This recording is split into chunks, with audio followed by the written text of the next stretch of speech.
Okay, I declare the meeting open and remind those present that mobile phones must be switched off before the meeting and that the meeting is being recorded and live streamed.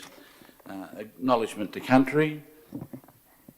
Wingecarribee Shire Council acknowledge the Gundagara and Thorawar people as the traditional custodians of this land we now call Wingecarribee Shire.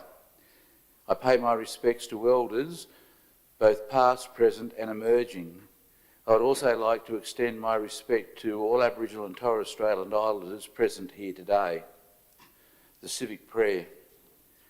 Let us meet in this chamber in a spirit of fellowship and goodwill to represent all the members of the community in its cultural and religious diversity, to be honest and objective in all our deliberations, to respect the views of residents, the rights of all to express their opinions without fear or favour, and to make decisions for the common good of the community.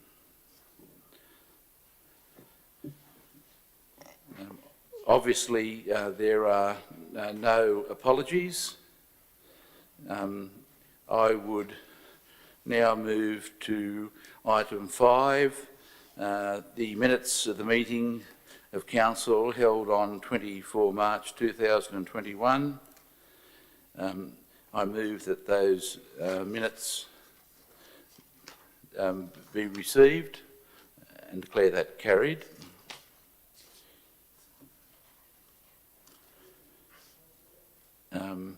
Declarations of interest, Mr. General Manager. Yes, Mr. Mayor, there are no declarations of pecuniary interest. Thank you. I have one administrator's minute, which covers a bit of territory, so it's going to be quite long. So you just have to bear with me. Under the Local Government Act, I'm required to submit to the Minister for Local Government a report within 14 days of the end of the suspension period that is to include any recommendations in relation to improving or restoring the proper and effective functioning of the Council. I'm proposing to submit a minute to the Council meeting of 12 May in this regard. In my short time at Wingecarribee Shire Council, I've taken the view that while the Minister was justified in the suspension of the Council, the role of the administration, and in particular the Executive, left much to be desired and was a contributing factor. This minute deals with a number of matters in that context, I would advise the community that at the May meeting I will be seeking an extension of 3 months to my appointment.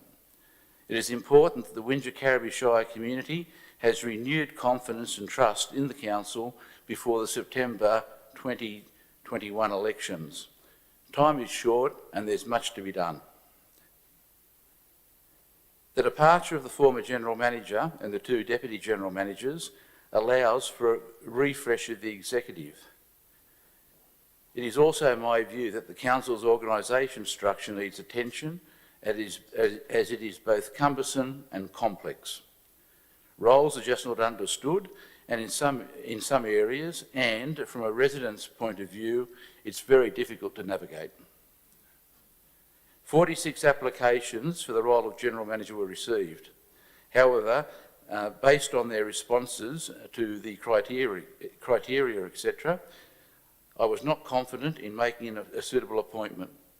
Accordingly, I have requested the recruiter to re-advertise the position. The reputation of Wingecarribee Shire Council in the industry is not good, but I'm hopeful that with a renewed focus we'll be able to find a calibre candidate.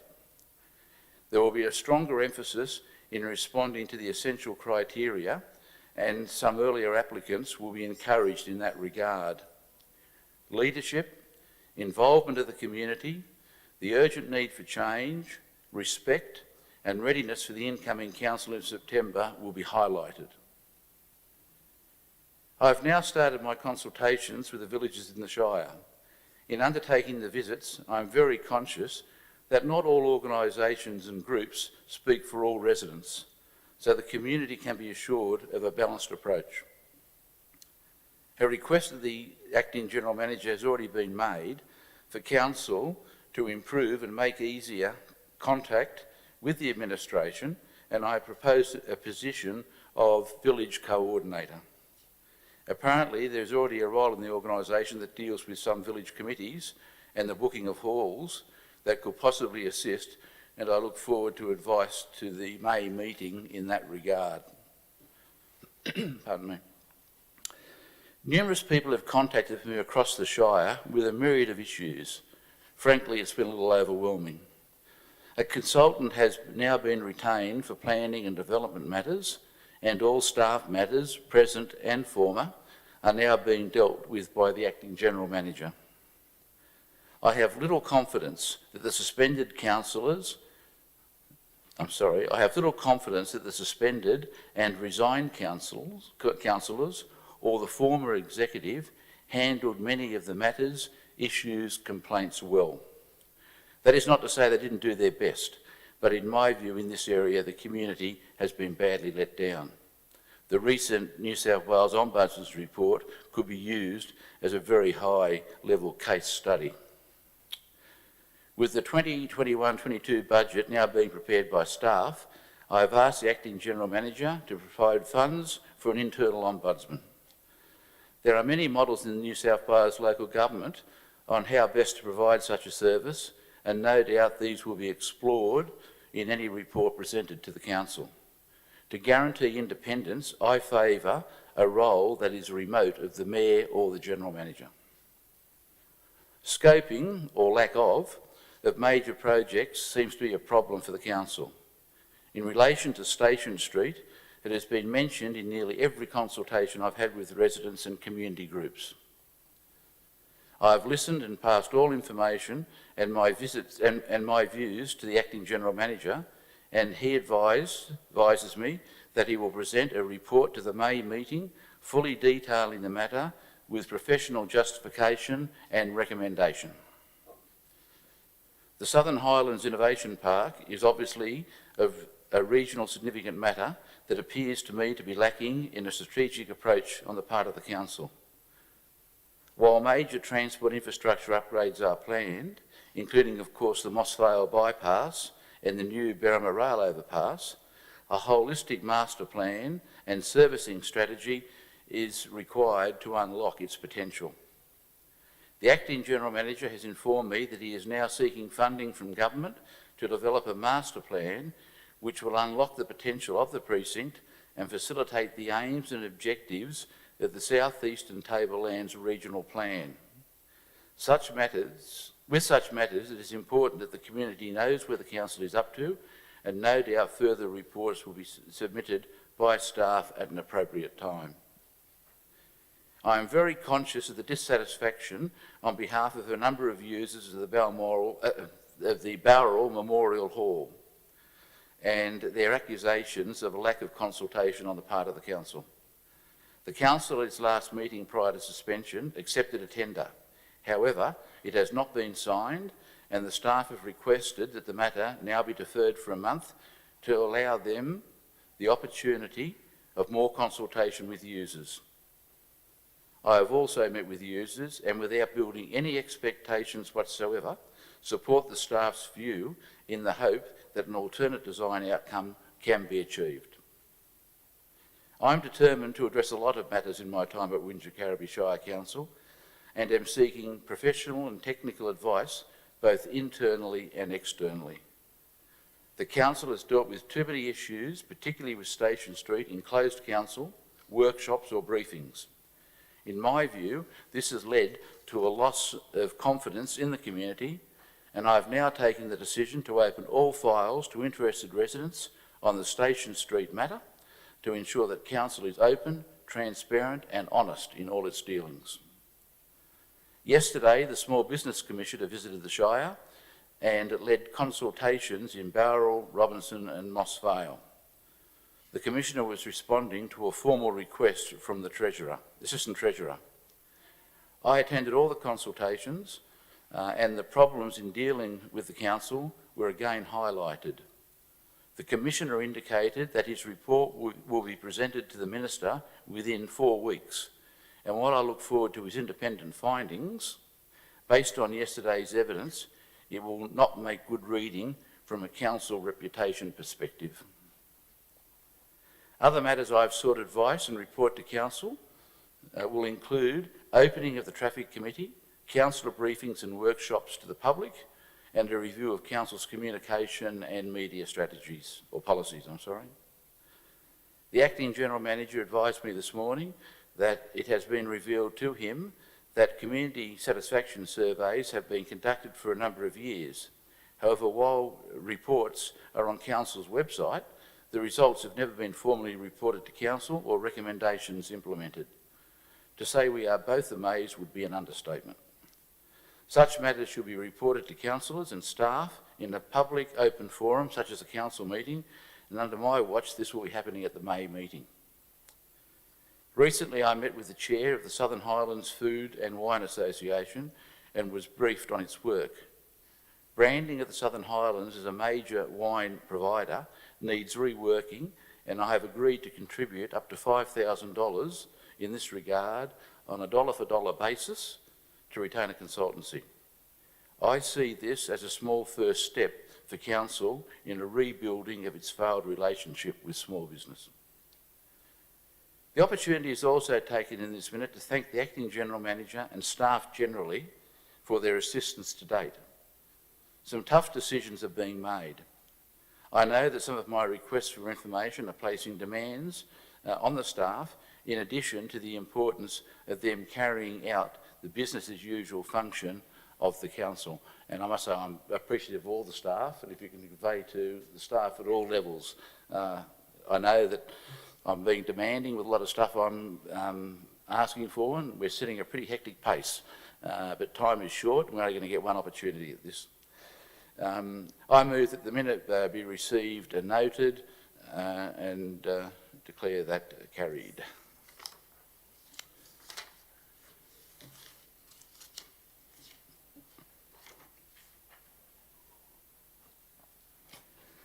We now move to the general matters listed for consideration. Oh, I'm sorry, public forum, was there? The first item is 10.1, tender for the supply of bulk materials. Thank you, Mr May, and through the Chair. Mr May, the purpose of this report is to present the evaluation of the request for tender for the supply of bulk materials. The tender process formalises the engagement of established contractors for the supply of the bulk materials outlined on page 3 of the business paper. These materials are used in the delivery of Council's capital works projects and maintenance programs. The tender was advertised from the 24th of November 2020 to the 15th of December 2020, and a total of 14 tender submissions were received. All tenders were considered in accordance with the Local Government Act, the regulations and Council's procurement policy. As outlined in the report, all suppliers were able to demonstrate consistency of product quality and reliability of service within the respective bulk materials they selected to tender for. Mr May, based on this assessment, the evaluation panel has recommended that all 14 suppliers be engaged to form a panel arrangement for a period up to 4 years, subject to satisfactory performance. Thank you for that. I would move the officer's recommendation outlined on page 2 of the business paper and declare that carried. Item 10.2, Mr Minigan. Thank you again, Mr May, through the Chair. Report 10.2.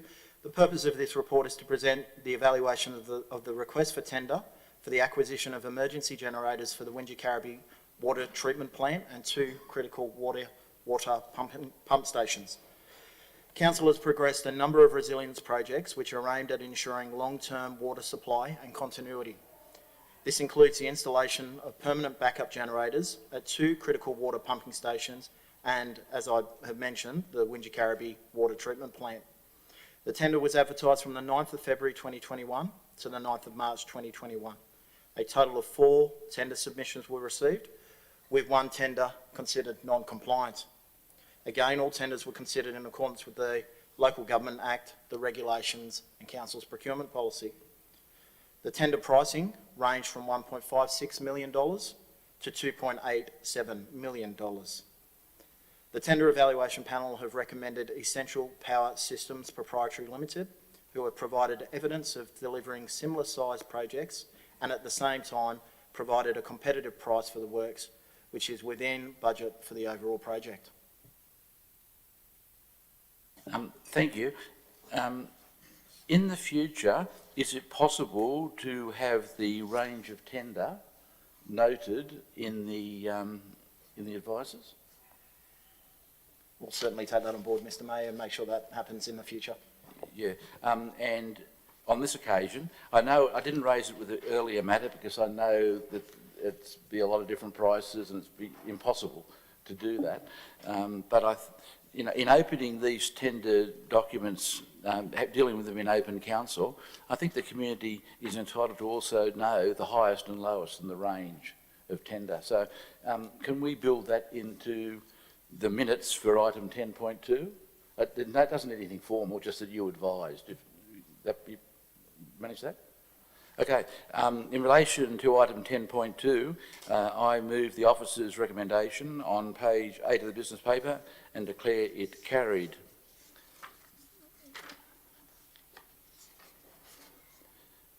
Next item is 10.3, acquisition of an easement at Moss Vale. Mr Mooney. Thank you again, Mr May, and through the Chair. Report 10.3. The purpose of this report is to provide a formal update on the negotiations which have taken place for the acquisition of an easement for the construction of a water trunk main, the property being 30 Headlam Road, Moss Vale. The easement is required to enable the progression of the water trunk main duplication between Bowral and Moss Vale. Council initially resolved to acquire the easement with initial preference given to acquisition by agreement at its meeting 14th of October 2020, Resolution 419-20. Separate valuation reports have been obtained by both Council and the landowner with a margin of difference of $7,500 exclusive of GST. Given the substantial overall costs associated with the trunk main duplication project, the nominal difference between the valuation amounts and the delays associated with compulsory acquisition, the recommendation of staff is to accept the landowner's valuation as compensation payable for the required easement and to formalise this through a formal resolution of Council. Thank you. I think it's a common sense approach. In relation to item 10.3, easement acquisition Moss Vale, I would move the officer's recommendation outlined on page 13 of the business paper and declare that carried. Item 10.4, proposed renaming of Eridge Park, Barradoo. Thank you, Mr May, and through the Chair. 10.4, the purpose of this report is to act on the directive of Council from its meeting 24th of February 2021, Resolution 68-21. That is to formally consider the renaming of Eridge Park to the John Fay AC Memorial Sports Fields. Mr May, the Honourable John Fay AC was a resident of the Southern Highlands who served as the Premier of New South Wales during 1992 to 1995 and was also a member of Federal Parliament who served as the Minister for Finance and Administration. Prior to Council's decision to consider this matter in February of this year, Chevalier College announced the naming of a new building precinct after Mr Fay, who attended the college from 1958 to 1962. Chevalier College has announced that the new building precinct will be called the John Fay Education and Sports Centre, which Council understands will be formally dedicated later this year.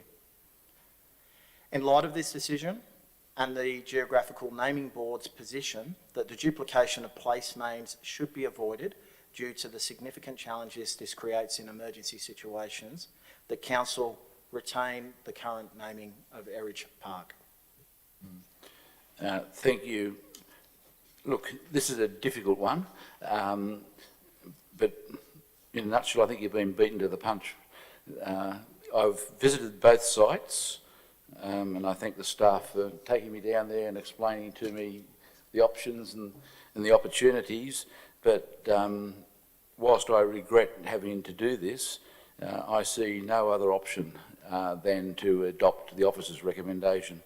So in relation to item 10.4, I move the officer's recommendation outlined on page 17 of the business paper and declare that carried.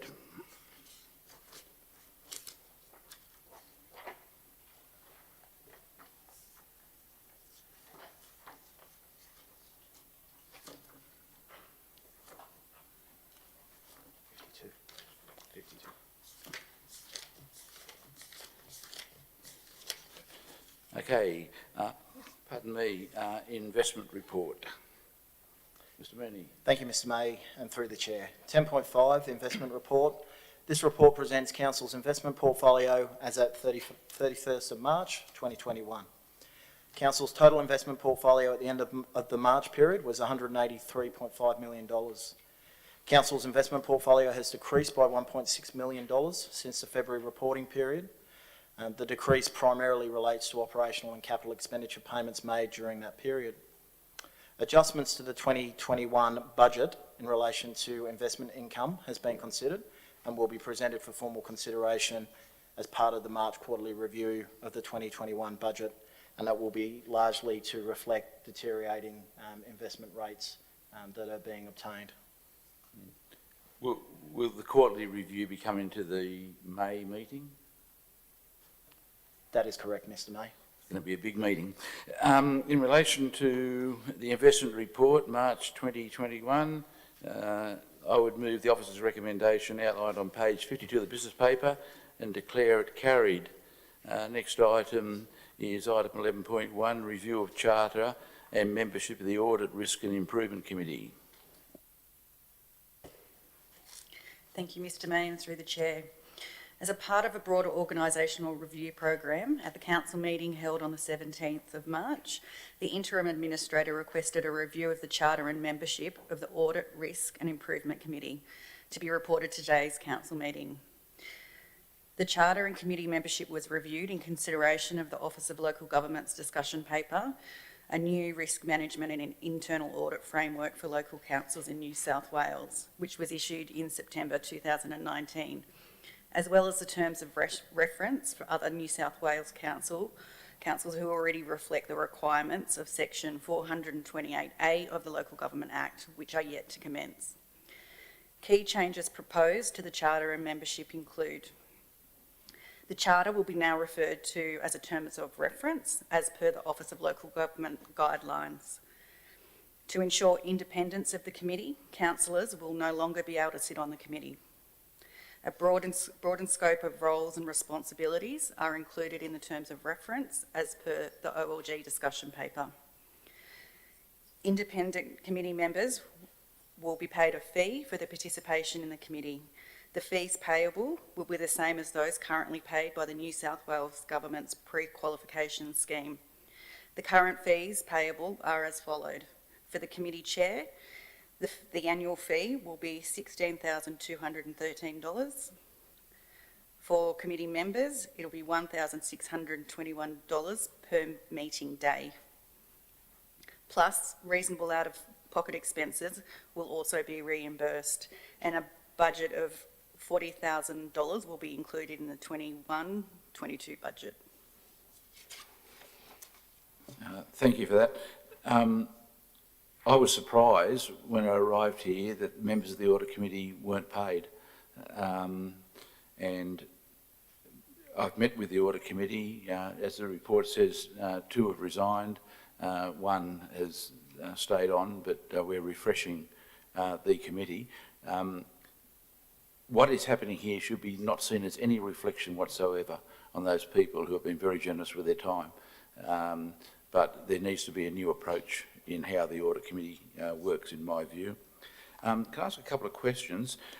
Number 1, could I ask that the fees be noted in the minutes? I think it's just important so the community knows what's going on.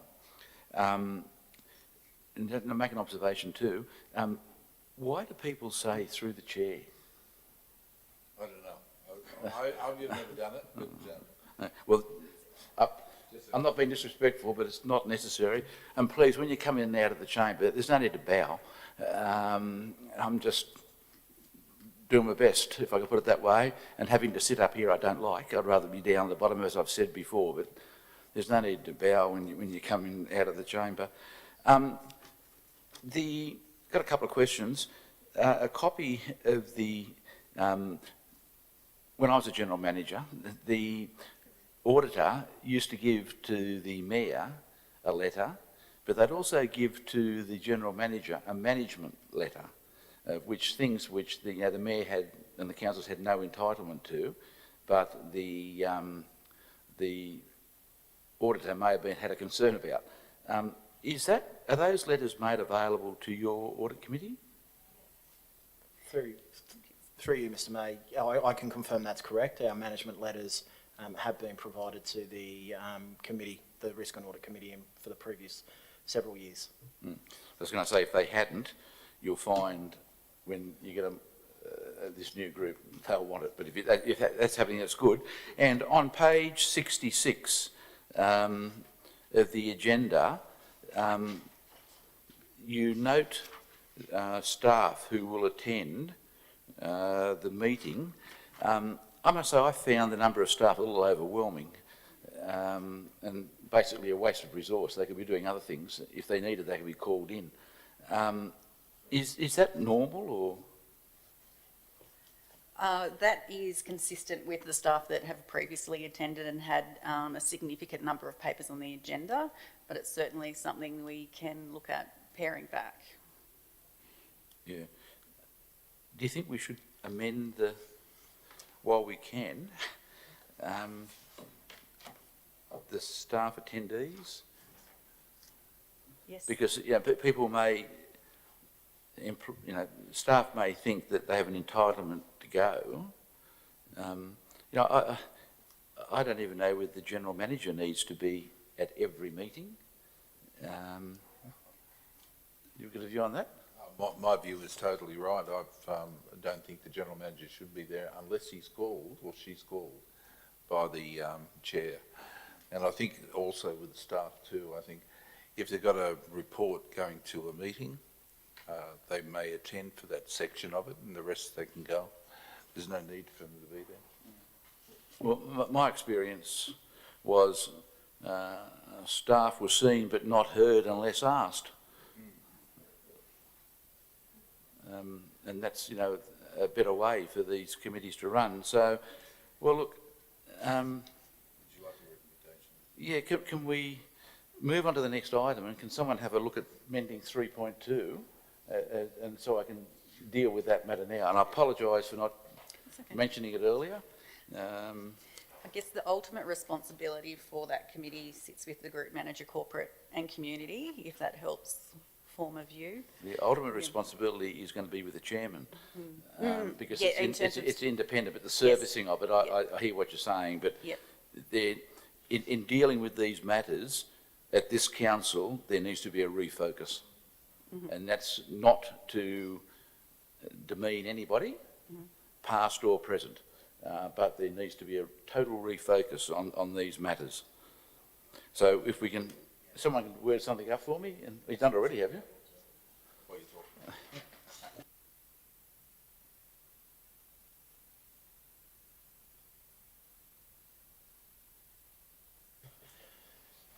Mr. May, I'm going to do my absolute best here to decipher Ms Digger's handwriting here, but we will include a amendment to the recommendation or the resolution that is along the lines that the terms of reference be amended. Terms of reference be amended so that section 3.2,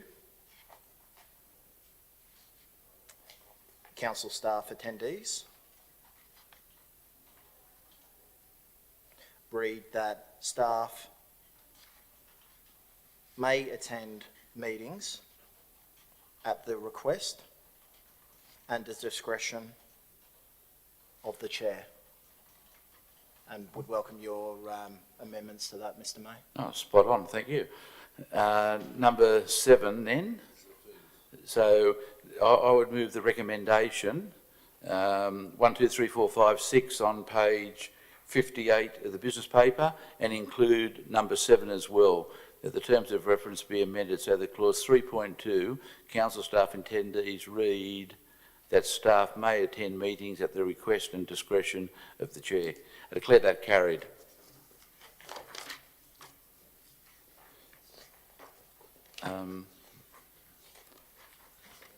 Item 11.3, no, I'm sorry, no, the asbestos. I've read it now.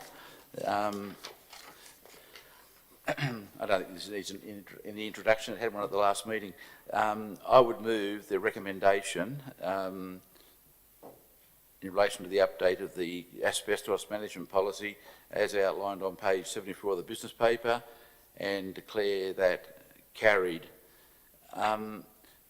Some residents have raised with me problems with asbestos at the depot on the what I call the Berrima Road. Resource recovery. I don't want people to confuse this policy with those matters, which I will get to, but there's a limit in what I can get to in the time I've had here so far. But residents can be assured that I'm hearing what they're saying. I think it could be a bit of history, but I just want to make sure that the council staff have learnt from that history, but I'll get to that. 11.3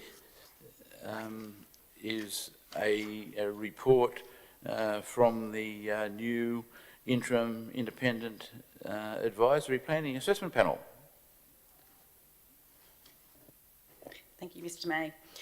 The proposal is to rezone land at Welby Garden Centre and to seek council support to remove Schedule 1 listing and instead rezone the whole of the subject land from R2 low density residential to B5 business development and remove the 700 square metre minimum lot size. The lodgement date of this planning proposal was the 14th of December 2020.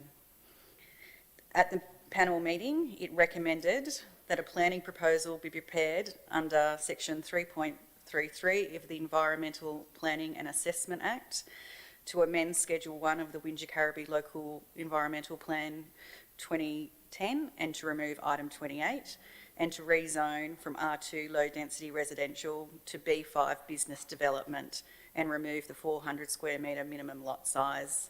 Apply a maximum building height of 8 metres and apply a maximum floor space ratio of 0 to 9 to 1. The council report recommends adoption of the advice of the panel, noting a correction to the final dot point in the recommendation in the council report. Following publishing of this business paper, further consideration has been given, and it should be noted that moving forward, the report recommendation will be that of the interim panel, and that the reasons for the panel decisions will also be included.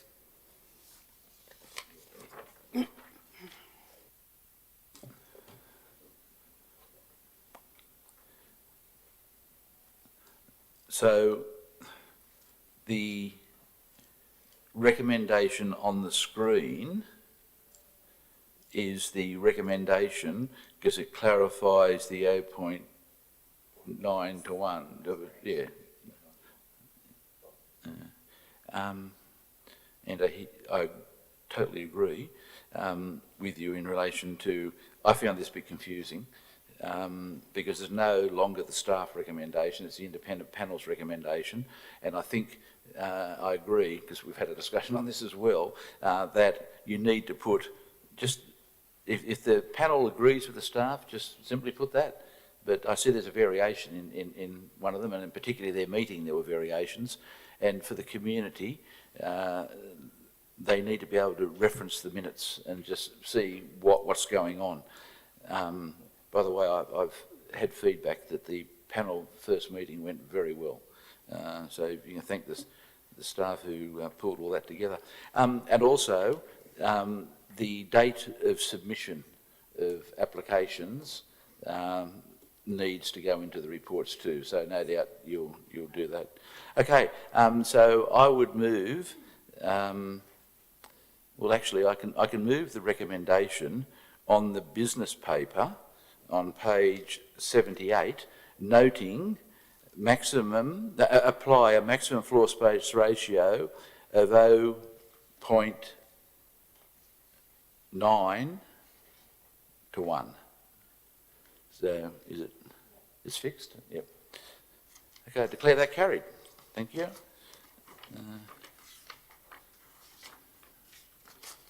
Next item, 11.4, planning proposal to rezone and reduce the minimum lot size of land at Alpine. Sorry. Thank you. The purpose of this report is to consider the planning proposal to rezone and reduce minimum lot size of land at Alpine. The planning proposal was lodged on the 30th of November 2020. The proposal seeks to rezone 2 adjoining properties in separate ownership in Alpine from E3 environmental management to RU4 primary production small lots, together with a residential lot of some 25 hectares rezoned to E2 environmental conservation. The planning panel considered this proposal, and at the time of the meeting they did not support the planning proposal, and this is a recommendation of this report. Thank you. So the planning panel has endorsed the staff recommendation in effect. So again, I will move the recommendation, but it is the interim advisory planning's recommendation. The recommendation outlined on page 85 of the business paper, and declare that carried. And if I could just ask that in the minutes the lodgement dates be noted too. I think lodgement dates are very important for the community. Even though you can go on site and have a look at them, it makes it very clear how long it's taking council to deal with issues.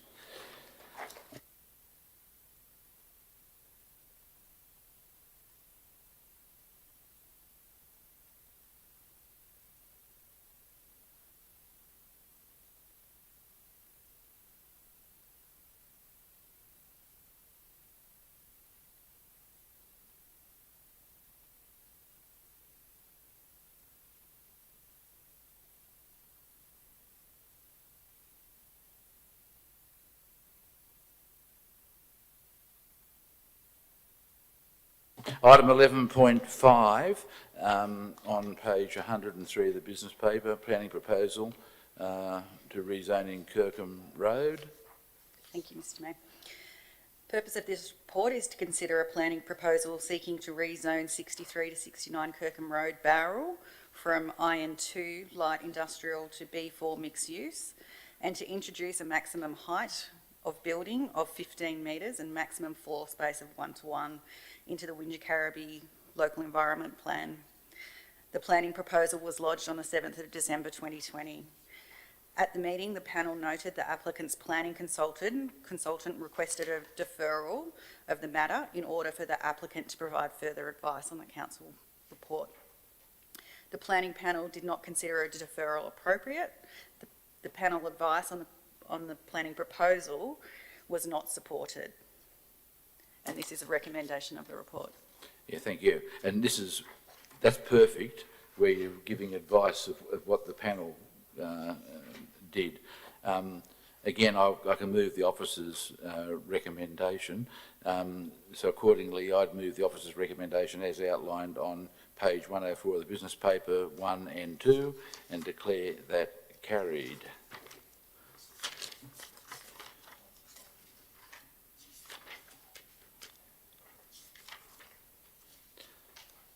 I'm sure there's another one in there.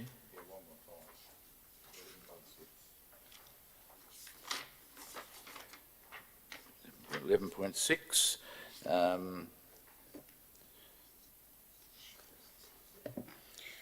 Thank you, Mr Mayor. The purpose of this report is to consider the planning proposal under section 3.22 of the Environmental Planning and Assessment Act to replace the current reclassification maps with a new set named in accordance with the Department of Planning, Industry and Environment's latest technical specification, and reinstate the minimum lot size over Anebo Street, Mossvale. The panel advice for this was that a planning proposal be prepared under section 3.2 of the Planning Environment Act. And this is a recommendation of this report. Thank you. So in relation to item 11.6, I'd move the recommendation outlined on page 116 of the business paper and declare that carried.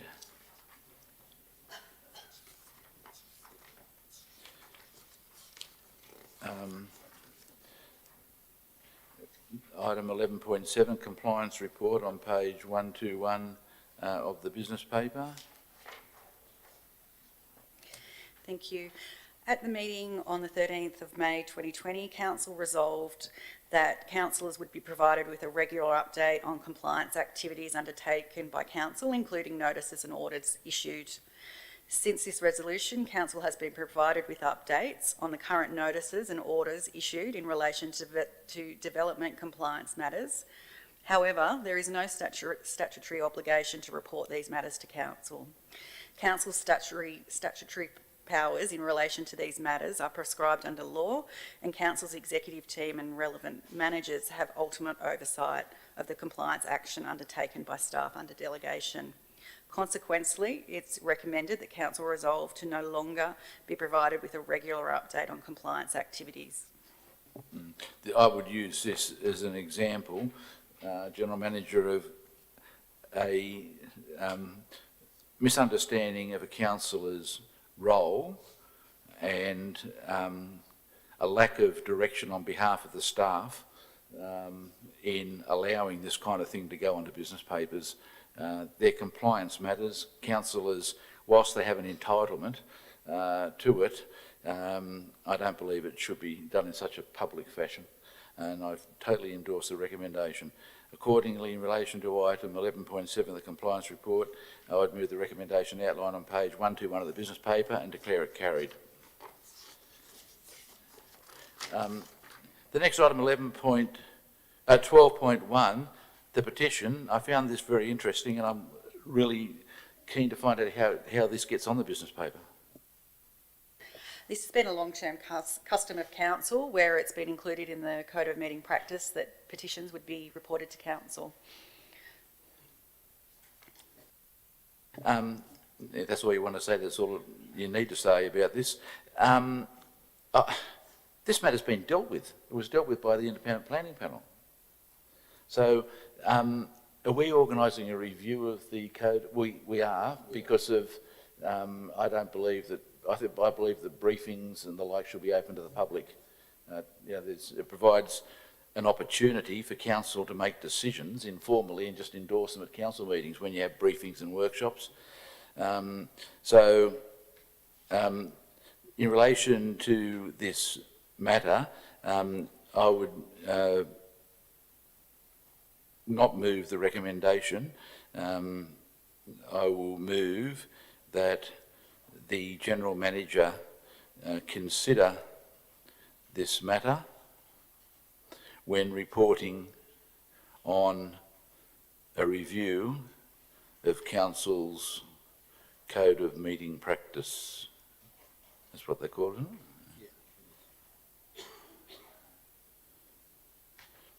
it? The General Manager consider the necessity of reporting petitions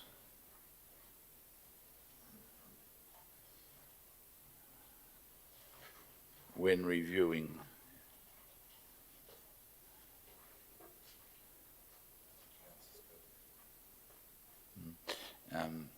it's on the screen.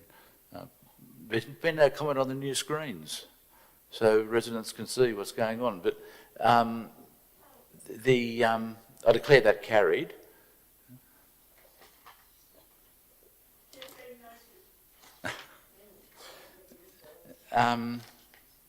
Okay, item 13.1, minutes of the Traffic Committee. Mr. Mooney, is it? Thank you, Mr. May. The outcome of the Traffic Committee is outlined on pages 125 to 127. If I may, Mr. May, what I would like to just advise you and the community is that we will be bringing back a revised terms of reference for the Traffic Committee. to the next meeting, which will address a number of issues, including the current convener for the Traffic Committee. So that report is currently aimed to come back before Council at the May meeting. There isn't a meeting of the Traffic Committee before the May meeting, is there? Not that I'm aware of, Mr May. Yeah. Also, I do think the recommendation's got a bit of gobbledygook in it. So if you can look at cleaning them up, and just so publicly I can say, I believe the Traffic Committee meeting should be open to the public, and residents should be allowed to come and address the committee and discuss it. But that's not to say that this technical committee should not then go into a closed session to make their decisions. I think, it's the same as the panel, but I think residents should be heard. And I've just had a recent case. I've been talking to people down in Bowral near the Catholic school. I forget the name of the street where that new roundabout's going in. Which I might add, I'm not becoming involved in. It's a safety issue and the experts are dealing with it, not an administrator's role. In relation to item 13.1, I would move the officer's recommendation as outlined on page 127 of the business paper and declare that carried. And if we can tidy up the approach to those recommendations in the future, please.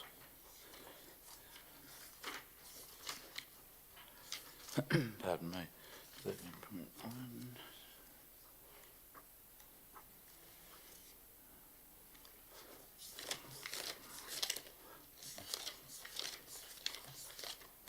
Okay, 13.2 on page 141 of the business paper, the minutes of the Environment and Sustainability Committee. Thank you. The Environment and Sustainability Committee is an advisory committee of Council and it met on the 17th of March. The minutes from that meeting and the recommendations are outlined in this report. And I note your feedback on the previous report and we'll deal with the recommendations for committees within our committee manual. There seems to be a lot of committees. And just some you need. Now, I went to the Environment and Sustainability meeting, but I just wonder whether we need as many committees. And that's not to take away from resident involvement, but I think there's better ways of achieving it. At that committee, the staff did a lot of talking, and I'm not criticising the staff either, but I just do think there's better ways to consult, and maybe we could have a look at that, the committee structure further down the track, including 355A committees, which we might be also able to have a bit of a look at, but it will depend on whether the Minister agrees to an extension of time or what. But even if she doesn't, I think it's a matter that the Council needs to look at to bring itself up to what modern councils are now doing. So in relation to item 13.2, I would move the officer's recommendation outlined on page 141 of the business paper and declare that carried. 13.3, the Audit Risk and Improvement Advisory meeting. Thank you. The meeting of this committee was held on the 19th of March. The report outlines the recommendations and actions from that meeting, noting, of course, that earlier in this meeting that committee was dissolved. Look, I read pretty carefully because I'm into audit risk and improvement, and I just don't understand the minutes of this meeting where the committee says things but it's not reflected in the recommendations. Yeah, we definitely take that on board, but to assure you that those actions are captured, we do have a register where actions from the meeting that are outside the resolution, where they've requested information, etc., are documented and reported back to the committee at each meeting. But noting there's potentially better ways to do that. No, I couldn't agree more. But look, and Mr. Licata, this is not a reflection if you service that committee. It's just we've got to improve the transparency and the communication. Item 13.3, the minutes of the Audit, Risk and Improvement Advisory Committee. I'd move the recommendation outlined on page 149 and declare that carried. The next item is 13.4, the minutes of the Independent Advisory Panel meeting held on 7 April. Thank you. That was the first meeting of the planning panel held on the 7th of April. I have sought advice from staff since that meeting, and we will look to amend the guidelines for the committee so that the minutes don't need to come back to council. We discussed this obviously, and that's why you've had a look at it.